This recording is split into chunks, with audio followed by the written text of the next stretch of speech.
한국교회 트렌드라는 책에 보면 과거의 역사를 이렇게 설명합니다. 중세의 르네상스 시대나 또 이 근대의 이 산업혁명 이후 각 약 한 500년간 이 시간 속에서 이 세상은 팽창 사회를 이루어 왔다라고 이렇게 이야기해요. 그러나 그렇게 계속될 것만 같았던 이 팽창 사회는 이제 어느 순간부터 이제 멈춰지고 이제는 달라졌다라는 거죠. 이제는 반대로 인구도 감소하게 되고 또 모든 소비자가 줄어들면서 이 생산성과 공급이 과잉 현상으로 바뀌게 되면서 이 세상은요 이제 수축 사회로 접어들었음을 이제 공식화하기 시작했습니다. 다시 말해서 우리가 사는 이 세상은요 팽창 시대에서 이제는 수축 시대로 변화된 세상이다 이렇게 말할 수가 있는 것이죠. 이에 대하여 우리 한국교회도 피할 수 없는 그 수축 현상을 그대로 겪어가고 있다는 것을 보게 됩니다. 한국 기독교 목회자협의회에서 조사한 자료를 이렇게 보니까 2012년 한국 인구의 그 기독교인이 22.5%였다라고 합니다. 그런데 10년 후 정확히 2022년도에 다시 조사해 봤을 때는 15%로 하락하였고 10년 후에는 이제 10%로 줄어들 것으로 이제 보입니다. 그런데 이렇게 된 이유를 저희가 단지 사회의 어떤 수축 현상으로만 이해할 수는 없는 것이죠.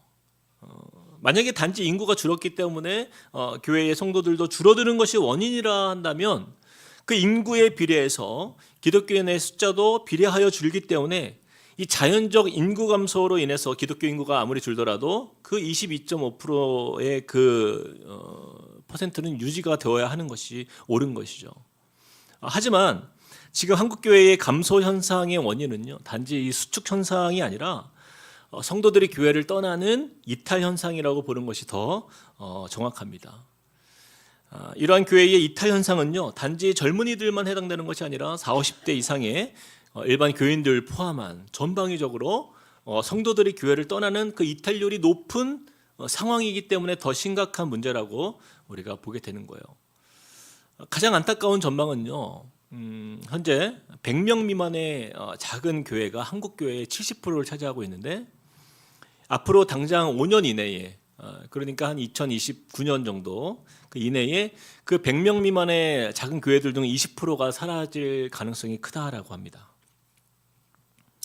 그래서 한국교회 위기는요 단지 인구 감소의 문제가 아니라 이 성도의 교회 이탈의 원인과 그 문제점들에 대한 바른 인식과 또한 대안을 가지고 있지 않으면 우리나라도 짧게는 20년 후에는 유럽의 나라들처럼 선교 대상 국가가 될 가능성이 아주 큰 상태에 이를 수 있다라고 이렇게 전망합니다. 그래서 지금의 이 한국교회는 심각한 이탈 현상의 위기 속에 있고 또 과거에 이 부흥기를 지내왔던 우리 기성세대의 성도님들이 느낄 때에는 이런 부정적인 전망들이 정말 현실적으로 믿겨지지 않을 만큼 그런 힘든 어려운 국면을 우리가 마주한 것이 현실이에요. 이에 대해서 마이클 프로스트와 앨런 허쉬라는 이제 그 학자들이 이 문제에 대해서 이렇게 현상을 진단합니다.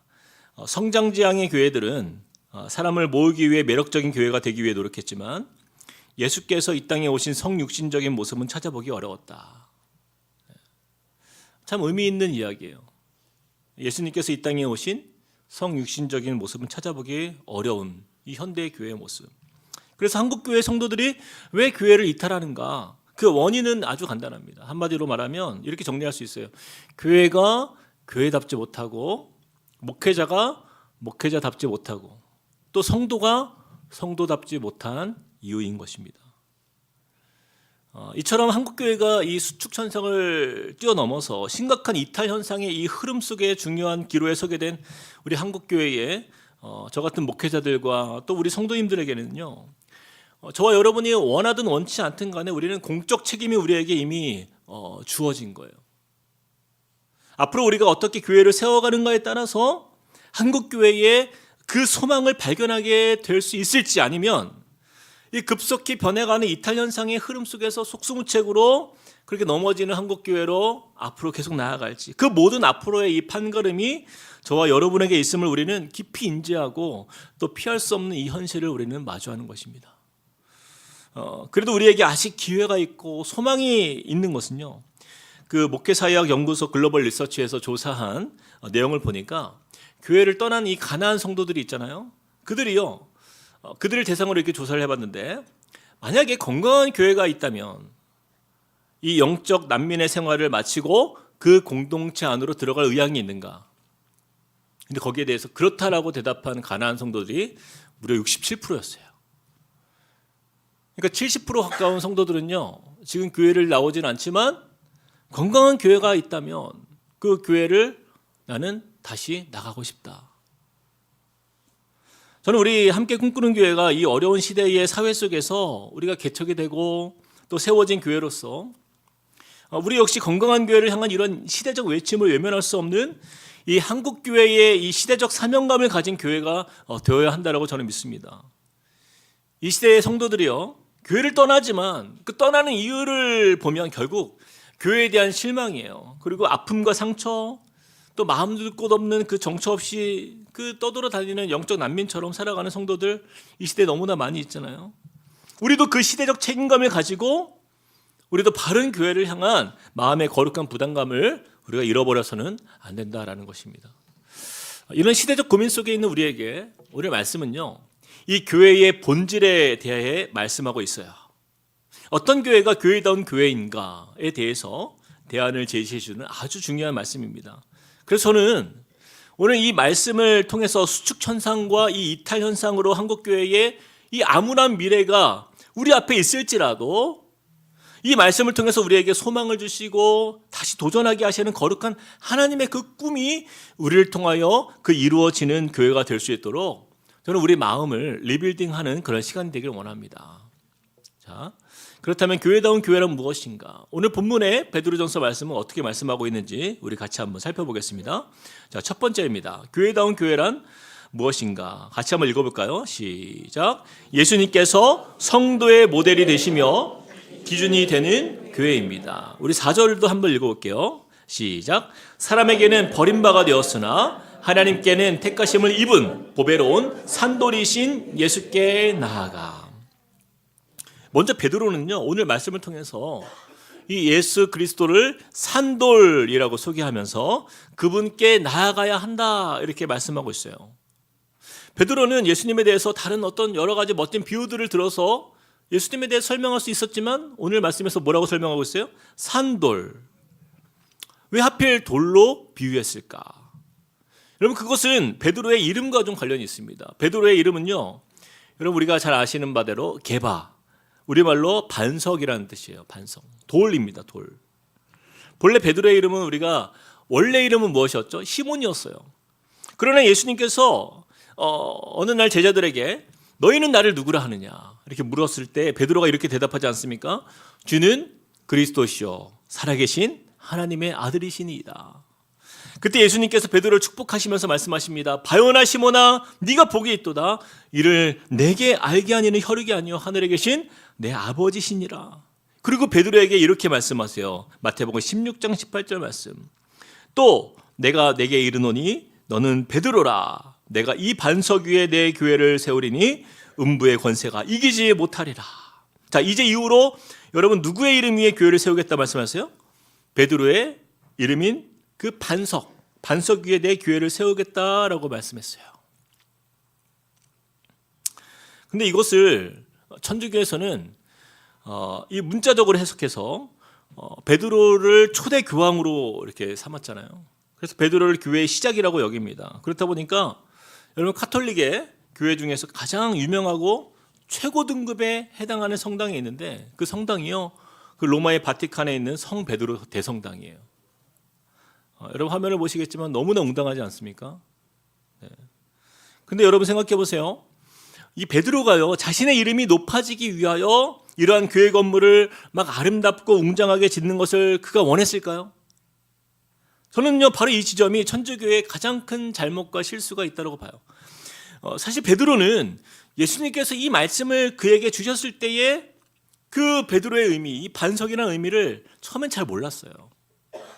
그런데 그가 나중에 나이가 들어서 그의 믿음이 자라가면서 그가 깨달은 것이 바로 이것입니다. 예수님께서 반석 위에 내 교회를 세우겠다 하신 이 말씀은 건물을 세우겠다라는 의미가 아니라 그 산돌이신 예수께서 우리의 모퉁이 돌이 되셔서 그 위에 우리가 함께 쌓여져 나아가는 바로 예수와 하나 된 그 영적 공동체가 참 교회라는 사실을 그는 깨달았던 거예요. 그리고 그 교회의 본질을 잘 지켜나갈 것을 당부하기 위해서 지금 이 흩어진 나그네로 살아가는 그 각각 곳곳에 흩어진 그 디아스포라 성도들에게 너희가 지금은 예수로 인해 핍박받고 박해받더라도 예수의 이름으로 모인 너희가 교회다. 눈에 보이는 외적 건물이 아니라 바로 산돌이신 예수와 연합된 공동체로 끝까지 포기하지 않고 힘을 내어서 그 교회됨을 이룰 것을 베드로는 격려하면서 이 말씀을 전하고 있는 거예요. 그래서 베드로는요, 그 생명 없는 돌들로 쌓여진 그 건물이 교회가 아니라 바로 이 영적인 의미로 예수님을 바로 산돌, 리빙스톤, 살아있는 돌로 표현한 거예요. 그리고 저와 여러분은 무엇이라고 말씀하고 있어요? 5절도 읽어볼까요? 5절 시작. 너희도 산돌같이 신령한 제보로 세워지고 예수 그리스도로 말미암아 하나님이 기쁘게 받으실 신령한 제사를 드릴 거룩한 제사장이 될지니라.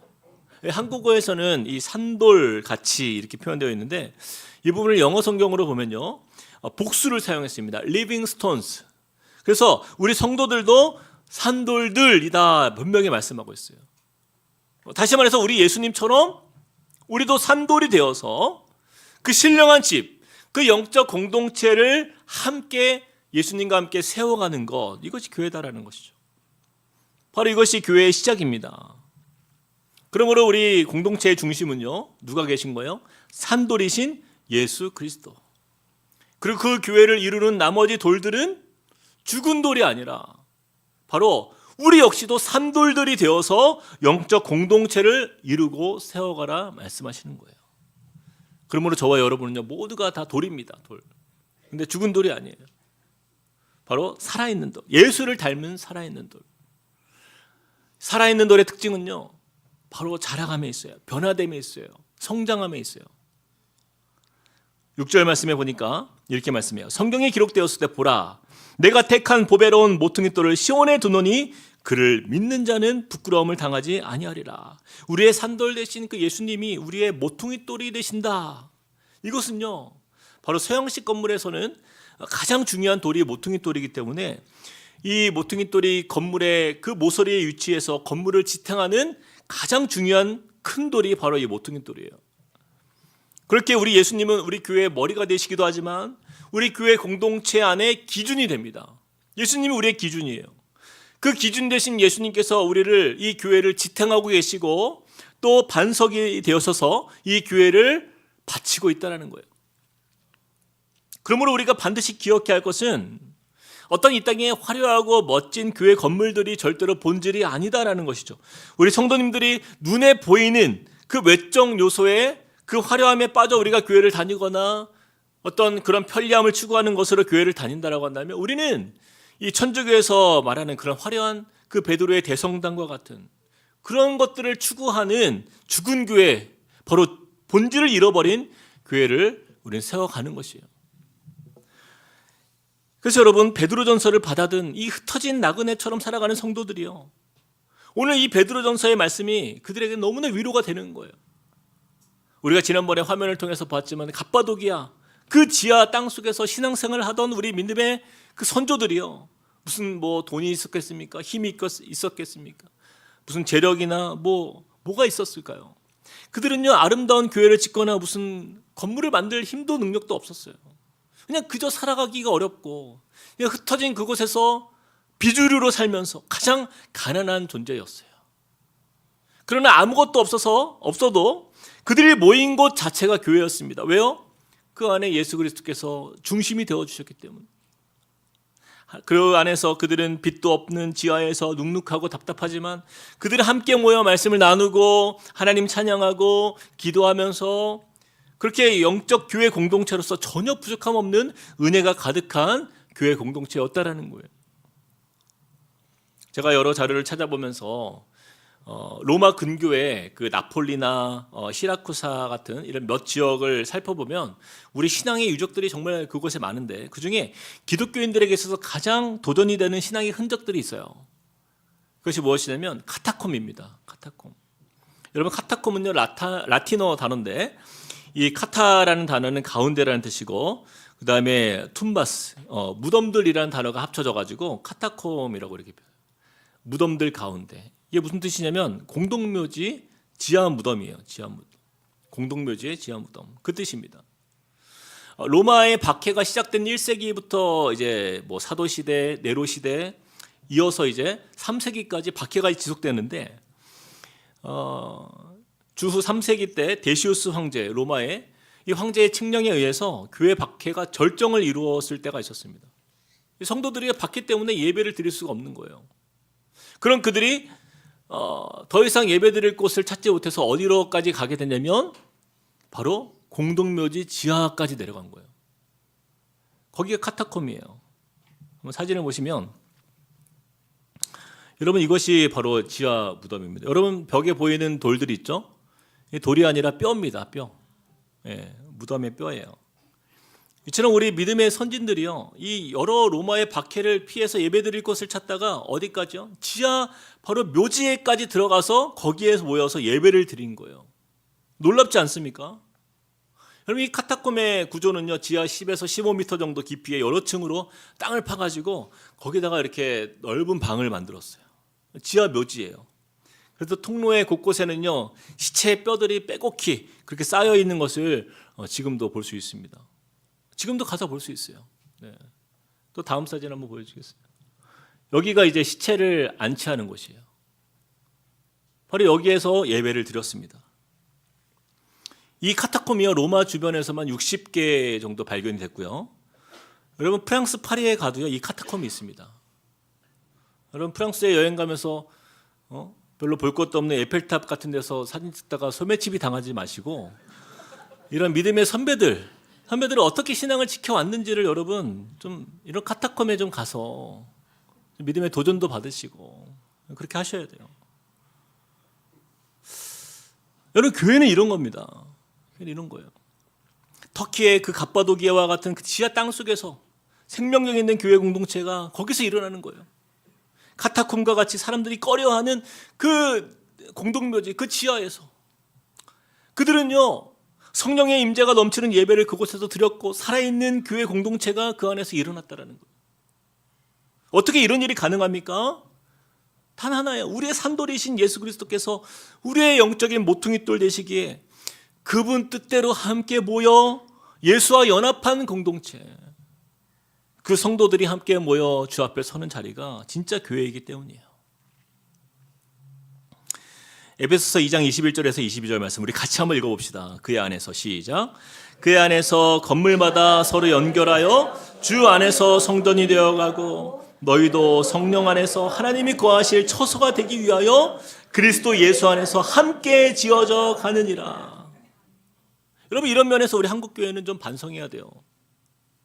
사람이 좀 모인다 치면 가장 먼저 하는 일이 건물부터 짓는 거예요. 더 크고 화려하게. 저는요 제가 이찬수 목사님을 존경하는 이유 중에 하나가 바로 교회가 교회다움을 이루는 그 교회의 본질적 의미를 고민하고 그것을 몸소 목회에 실천하고 또 우리 후배들에게 그것을 믿음으로 전수해 주셨기 때문이에요. 우리 함께 꿈꾸는 교회가 분립하기 전에 이찬수 목사님께서 저희 29명 목사들 데리고 분당으로 교회가 어떻게 여기까지 왔는지 그 본인이 경험했던 간증들을 참 많이 나누셨어요. 예전에 이런 일이 있었대요. 분당으로 교회가 이제 막 부흥이 막 일어나는데 송림 중고등학교 강당을 사용해도 예배당이 너무 비좁은 거예요. 막 고민이 많았는데 인근에 있는 한 그 대형교회에서 교회를 이전하는 문제로 그 건물을 분당으로 교회에게 싸게 주겠다. 그렇게 연락이 온 거예요. 그 가격이요 교회가 빚을 지지 않고도 그 건물을 살 수 있을 만큼 너무나 좋은 가격에.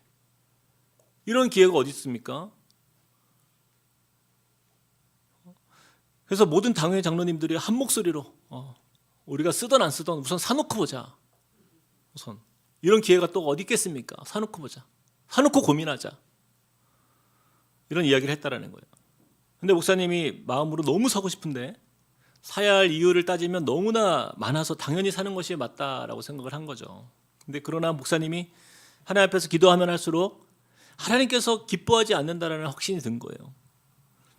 이 큰 교회를 사면 그동안 사실 예배 공간도 어려웠지만 몇천 명이 예배를 드릴 수 있고 또 성도들 모두가 편리하게 주차도 할 수 있고 다 모든 게 편리해요. 너무나 좋은 시설이에요. 그러나 건물이 교회가 아니라 우리가 교회인데 이 교회도 그냥 큰 건물 찾아다니면서 그냥 교회 짓고 사고 또 그러면 세상에 있는 교회들과 별반 다를 게 없지 않는가.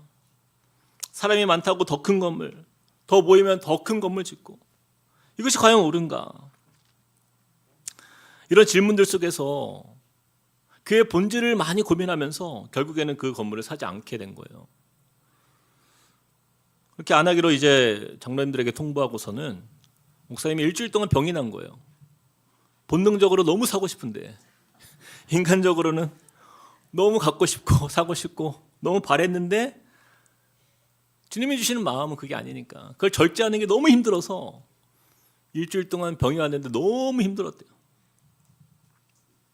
사랑하는 성도 여러분, 저는 목사님으로부터 받은 도전이 바로 이런 거예요. 교회는 건물이 아니라는 거예요. 물론 장소가 비좁고 또 때로는 필요하면 필요에 따라서 우리가 교육권을 얻을 수도 있고 또는 사무실을 얻을 수 있지만 그러나 우리의 본질이 무엇인가를 고민하는 거죠. 편리한 건물이 아니라 바로 우리 자체가 이 교회다라는 그 영적 깨달음에 대해서 우리 한국 성도들이 과연 얼마나 깊이 인식하고 있고 그것을 위해서 어떻게 살아가고 있는가를 돌아보면은 우리는 너무나 반성할 게 많다는 것이죠. 그래서 이찬성 목사님께서 늘 강조하신 것이 불편의 영성이에요. 불편의 영성. 저는 우리 함께 꿈꾸는 교회도요. 어떻게 보면 이렇게 교회 건물로서 보면은 참 불편한 교회로 세워졌지만 저는 이것이 우리의 영적 자존감이었으면 좋겠어요. 교회의 정체성은 외형이 아니라 우리의 살아계신 돌, 이 모퉁이 돌 내신 예수 그리스도의 반석 위에 함께 모인 우리가 참된 교회라는 사실을 날마다 기억해야 된다는 거예요. 이걸 아무리 강조해도 그 강조가 못하지 않아요. 너무나 우리는 이것에 대해서 한국교회가 정직하지 못했습니다. 저와 여러분이 날마다 우리의 기준이신 그 모퉁이돌 되신 예수 그리스도와 우리가 연결되고 연합되어서 우리도 산돌이 되어서 작은 예수와 같이 그 길을 걸어가고 그분을 닮아갈 때에 우리 교회는요, 교회다운 교회가 되어갈 줄로 믿습니다. 그런 의미로 우리 옆 사람에게 이렇게 한번 인사할까요? 예수 안에서 우리가 교회입니다.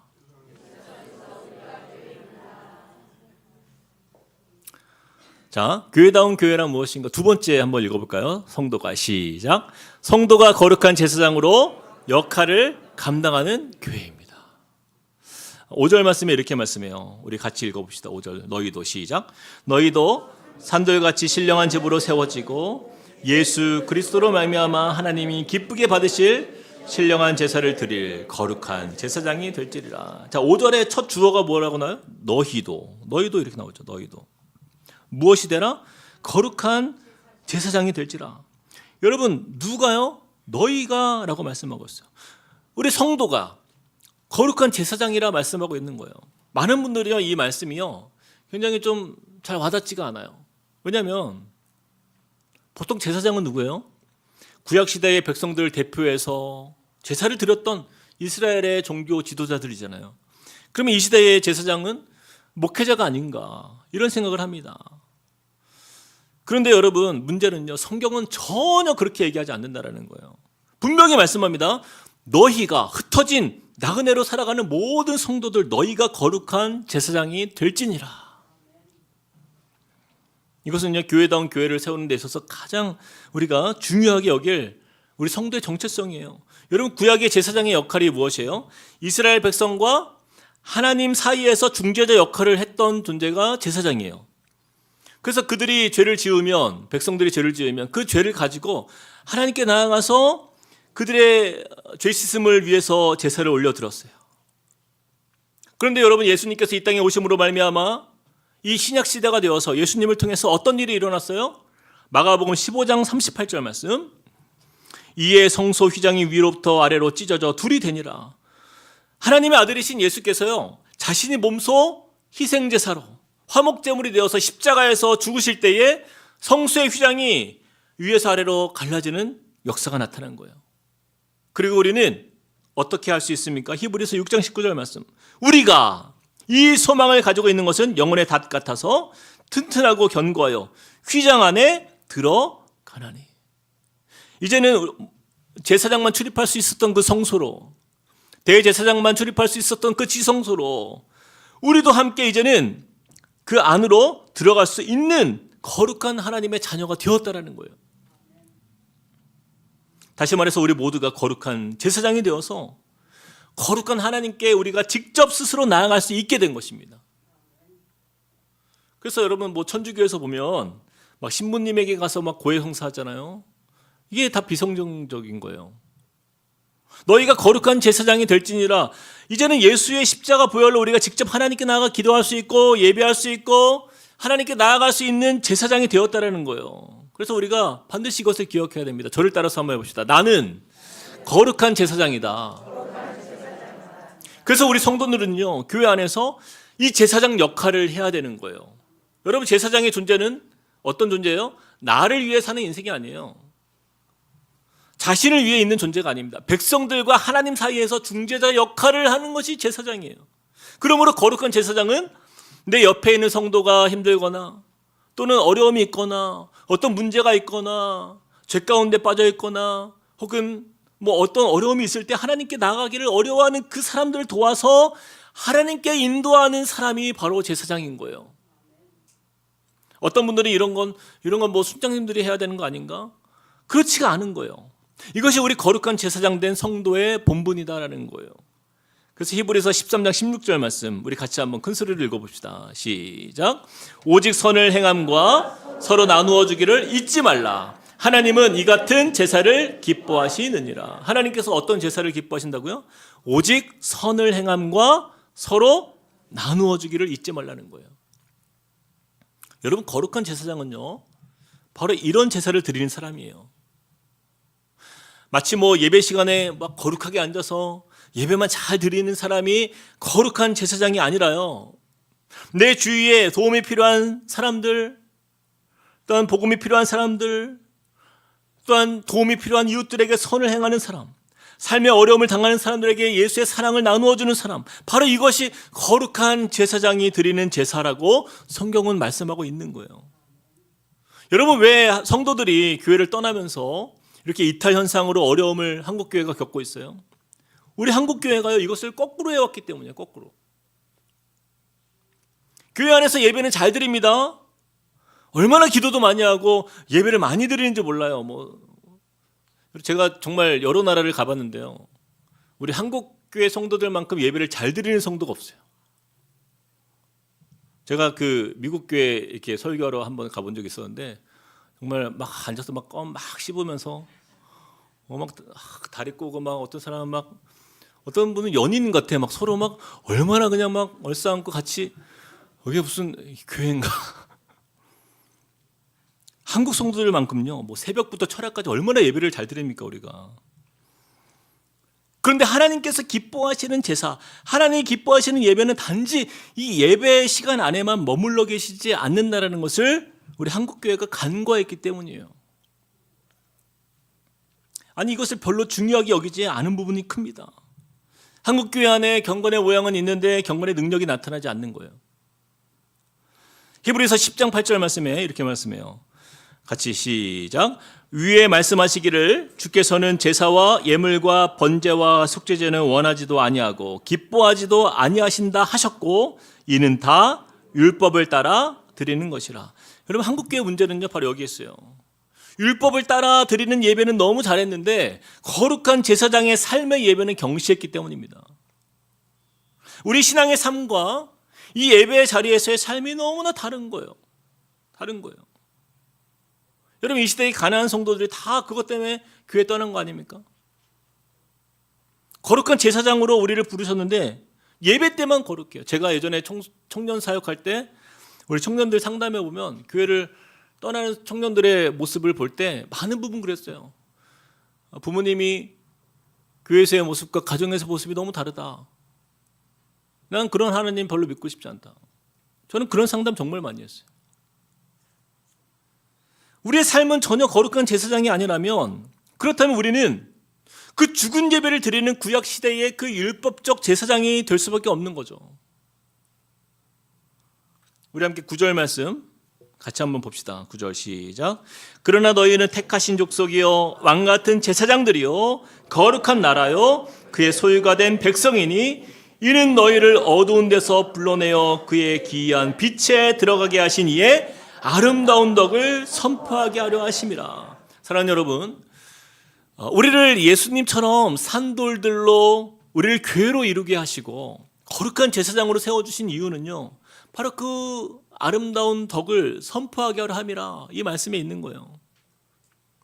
그냥 우리끼리 찬양하고 말씀 듣고 은혜를 나누는 거, 여러분 그것이 아니라 예수님의 이 아름다운 덕을 바로 이 세상 가운데에 선포하는 것에 있는 거예요. 근데 이것은 말로만 선포하는 것이 아니라 바로 우리의 삶으로 선포하는 것입니다. 예수님의 그 아름다운 덕이 뭐예요? 우리가 경험한 은혜들이에요. 우리가 경험한 은혜들. 나 같은 죄인을 구하셔서 그의 기이한 빛에 들어가게 하신 그 놀라운 우리 주님의 사랑과 그 은혜의 감격의 기쁨을 우리 세상 사람들도, 믿지 않는 사람들도, 우리 이웃들도 그들이 느낄 수 있도록 우리의 삶으로 증거하는 것이죠. 여러분, 하나님께서 우리를 위해 행하신 그 위대한 사랑의 경험은, 그 구원의 감격 우리가 있잖아요. 그래서 이런 찬양을 우리가 부르지 않습니까? 다 주의 크신 이름 높이며 우리에게 행하신 위대한 일 감사하세. 오 주의 신실하신 그 사랑 온 땅과 하늘 위에 계셔 홀로 영원하신 이름. 너무 낮게 잡았네요. 여러분, 이 가사의 고백처럼 이런 우리의 안에 그 감격이 있잖아요. 내가 만난 그 주님의 높으심, 위대하심, 나에게 행하신 그 주님의 역사들, 이것을 우리만 느끼는 게 아니라 세상 사람들도 느끼도록, 그들이 깨닫도록 우리 성도들에게, 또 우리 이웃들에게 그것이 삶으로 선포되어지는 것이죠. 무엇과 무엇으로? 오직 선을 행함과 사랑을 나누어 줌으로. 이것이 예수님을 닮은 산돌들이 되는 것이에요. 그리고 거룩한 제사장으로서의 삶의 제사로, 삶의 예배로 우리가 드리는 성도가 되는 것이죠. 말씀을 맺습니다. 제 자료를 보니까요, 우리나라의 현실은 이런데 미국은 어떤가? 세계 선교를 주도하는 미국의 현실은 좀 다르지 않을까? 자료를 찾아보니까 우리나라와 크게 다르지가 않아요. 더 암울합니다. 미국은요, 지금 탈기독교 시대의 극치를 경험하고 있어요. 그럼 매년 1,500교회가 문을 닫습니다. 미국의 현실이에요. 매년 1,500교회가 문을 닫고 있어요. 또 25년간 4천만 명이 교회를 떠났습니다. 이런 암담한 현실 속에서 주님 우리에게 말씀하세요. 산돌이시며 모퉁이 돌 대신 예수 그리스도를 중심으로 그를 기준으로 다시 교회가 세워져야 가야 한다는 거예요. 우리가 연합하여서 거룩한 제사장으로서 그 성도의 역할을 우리가 감당하고 거룩한 삶의 제사를 회복하며 나아갈 때 우리는 바로 거룩한 나라가 우리 가운데 임하는 것을 볼 것입니다. 그리고 그리스도의 아름다운 덕이 온전하게 선포되어지는 그 역사를 우리가 보게 될 줄로 믿습니다. 여러분, 우리가 이렇게 해서 우리 다음 세대에게 이 한국의 현실을, 이 교회의 현실, 이 신앙의 현실을 우리가 이렇게 물려줄 수 없어요. 교회가 교회다울 수 있기 위해서 우리가 우리의 모든 기준을 예수 그리스도로 삼고 예수 안에서 우리가 하나 되어서 함께 거룩한 제사장이 되기를 힘써 행하시고, 또 그것을 향하여서 날마다 우리가 믿음으로 자라가는 저와 여러분이 되시길 주님의 이름으로 축복드립니다. 오늘 주신 말씀을 기억하면서 함께 우리 찬양했으면 좋겠어요. 우리에겐 소원이 하나 있네. 이 찬양의 가사를 우리가 좀 생각할 때에 분명히 이 찬양의 고백이 그래요. 우리 교회는 이 땅의 희망. 여러분, 주님은요, 교회가 아닌 다른 것에 복음을 맡기신 적이 없습니다. 우리 교회가 병들면 그 복음은 병드는 거예요. 아름다운 덕을 선포할 수 있는 이유, 그것은 우리가 교회이기 때문이에요. 주님께서 기뻐하시는 그 교회의 모델로 우리가 함께 꿈꾸며 우리의 소원을 주 앞에 올려드리며 우리 찬양의 가사로 주님께 고백하며 나갑시다. 우리에겐 소원이 하나 있네. 주님 다시 오실 그날까지 우리 가슴에 새긴 주의 십자가 사랑, 나의 교회를 사랑케 하네. 주의 교회를 향한 우리의 마음, 주의 교회를 향한 우리 마음, 희생과 포기와 가난과 고난, 하물며 죽음조차 우릴 막을 수 없네.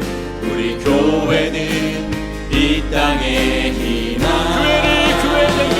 교회를 교회되게, 예배되게 우릴 사용하소서. 진정한 부흥의 날 오늘 임하도록 우릴 사용하소서. 한번 더 고백합니다. 우리에겐 소원이 하나 있네.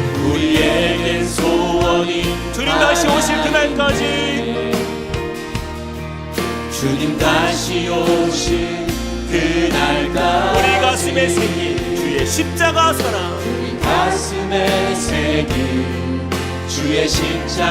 나의 교회를 사랑케 하네. 주의 교회를 향한 우리의 마음, 희생과 포기와 가난과 고난, 그럴지라도 하물며 죽음조차 우리를 막을 수 없네. 우리 교회는 이 땅의 희망, 우리에게 소망을 주시는 주님을 바라보면서 함께 찬양합시다. 교회를 교회되게, 예배되게 우릴 사용하소서.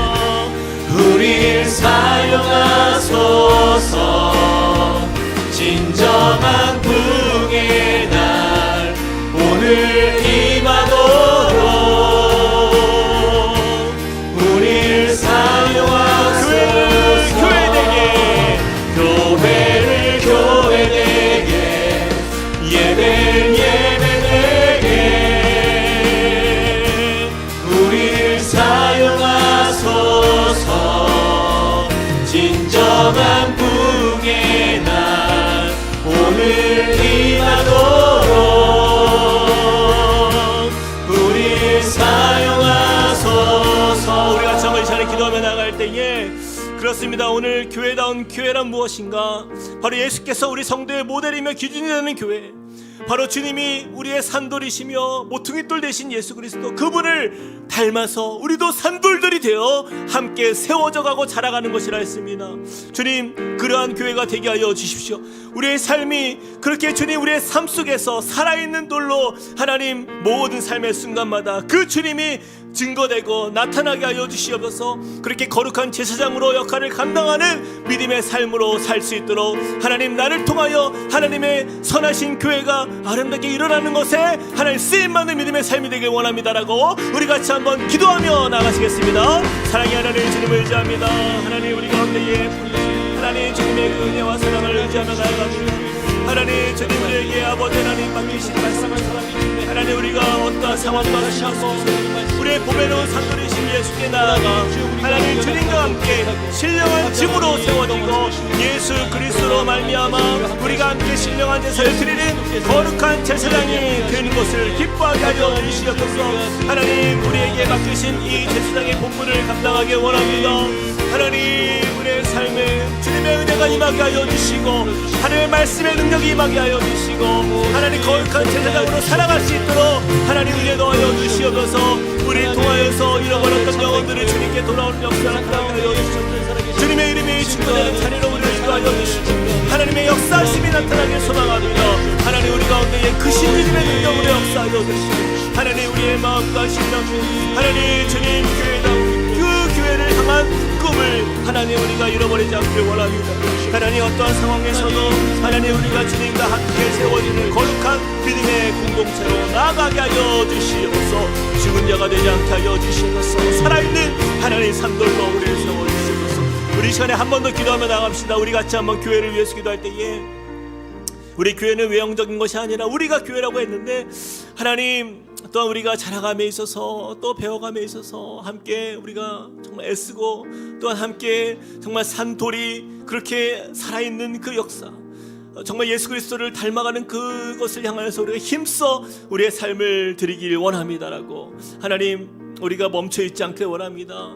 하나님 우리가 머물러 있지 않길 원합니다. 죽은 돌처럼 살아가는 인생 되지 않게 하여 주시옵소서.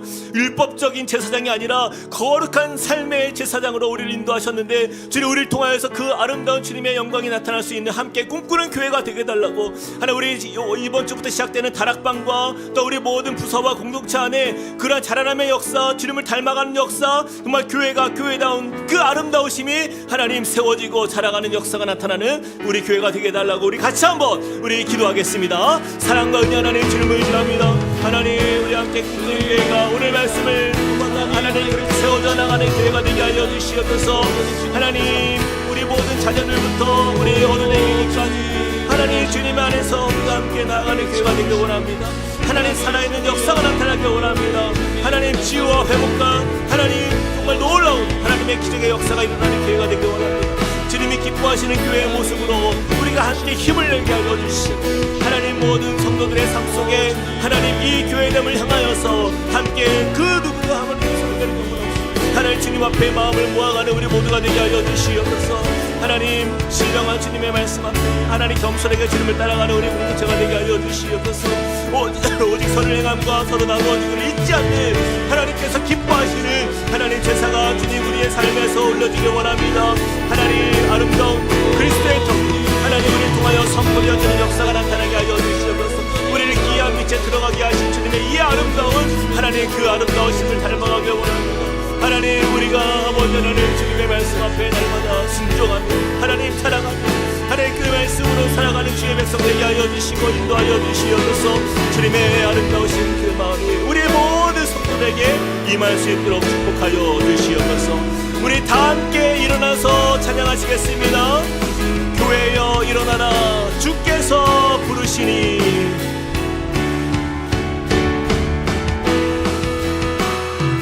교회여 일어나라 주께서 부르시니 두려움과 실패 내려놓고 교회여 일어나라 교회여 일어나라 교회여 일어나라 교회여 일어나라 주께서 보내시니 우리를 부르신 삶의 자리에서 교회여 일어나라 우린 세상의 빛입니다. 우린 세상의 빛 어둠을 밝히는 하나님의 편지 길을 나타내는 주의 교회를 통해 세상이 주를 보리라. 일어나라 아버지 사랑으로 아버지 능력으로 서로 하나 되어 그 빛을 비추라. 노래하라 아버지의 사랑을 아버지의 크심을 아버지의 이 삶의 노래로 주님을 한번 더 해봅시다. 일어나라 아버지 사랑으로 일어나라 아버지 사랑으로 아버지 능력으로 우리에게 위대하게 행하신 주님을 의지하며 서로 그 빛을 세상에 비추라. 노래하라 아버지의 사랑을 아버지의 크심을 이 삶의 노래로 주님을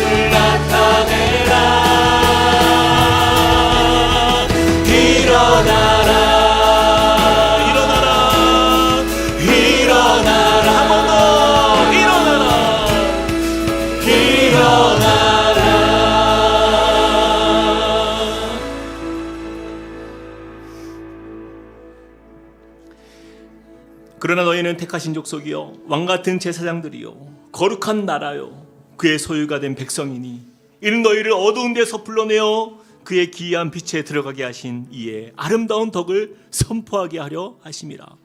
주님 감사합니다. 어두운 곳에서 절망 가운데 있었던 우리의 인생을 우리를 불러내어 그의 기이한 빛에 들어가게 하신 우리 주님의 크신 사랑, 우리를 택하여 주시고 우리를 거룩한 나라 삼아 주시고 주님의 소유된 백성으로 왕같은 제사장으로 거룩한 제사장으로 우리를 이 땅에 부르신 주님, 우리의 산돌 되신 예수 그리스도, 그 주님을 본받아 우리가 이 땅에 산돌들이 되어서 또한 주님을 이루어가며 그렇게 교회를 세워가게 하신 하나님 감사합니다. 하나님, 너무나 안타깝게도 이 세대가 변질되고 변해가고 교회가 본질을 잃고 외적인 것에 우리의 마음 빼앗기고 살았던 이 한국교회 현실이 하나님, 이렇게 많은 성도들이 교회를 이탈하는 상황 속에서 교회는 어려워지고 또한 교회가 사라지는 일들이 우리 가운데 일어나고 있습니다. 주님, 오늘 말씀을 통하여서 다시 한번 교회됨을 하나님의 말씀 앞에서 우리가 무릎 꿇고 겸손하게 다시 한번 배우길 원합니다. 주님, 우리가 거룩한 제사장의 삶을 살아갈 수 있도록 은혜 더하여 주시고 우리의 오직 선한 행실과 또한 예수 그리스도를 닮은 그 사랑의 나눔을 통하여서 주님, 세상의 어둠 가운데 있는 영혼들이 주님의 기이한 빛 가운데로 나올 수 있도록 우리를 사용하여 주시고 우리의 삶이 또한 아름다운 주님의 덕을 선포할 수 있는 믿음의 삶으로 살아가게 하여 주시옵소서. 이 땅의 교회가 교회답지 못한 이 모든 현실, 주님, 우리가 함께 반성하며 주님 앞에 다시 한번 회개하며 나아갑니다. 주님, 정말 주님의 말씀의 기준 삼아 예수 그리스도께서 우리의 삶의 중심 되시오니 주님의 말씀을 순종하며 주님이 기뻐하시는 것이 무엇인지 분별하여서 율법적인 제사장이 아니라 거룩한 삶의 제사로 주님께 날마다 나아가는 복된 믿음의 삶이 되게 하여 주시고 우리 함께 꿈꾸는 교회가 그러한 본질을 잃지 않고 날마다 주님 앞에 묻고 순종하며 때로는 책망받고 때로는 주님 앞에 훈계받으며 하나님, 날마다 주님의 길을 걸어갈 수 있는 복된 교회 될 수 있도록 도와주시옵소서. 이제는 우리 주 예수 그리스도의 은혜와 하나님 아버지의 크신 사랑과 성령님의 감동, 감화, 교통하심이 오늘 말씀을 통하여서 교회가 교회답기 위하여 우리의 삶이 살아 숨쉬는 산돌로 우리가 살기로 결단하며 또한 거룩한 제사장으로서 우리의 삶의 자리에서 주님을 예배하고 주님을 높이는 그러한 삶을 살기로 결단하며 나아가는 주님의 백성들 머리 위에, 그리고 그 가정과 함께 꿈꾸는 교회 위에 이제로부터 영원토록 함께 하시기를 간절히 축원하옵나이다. 아멘.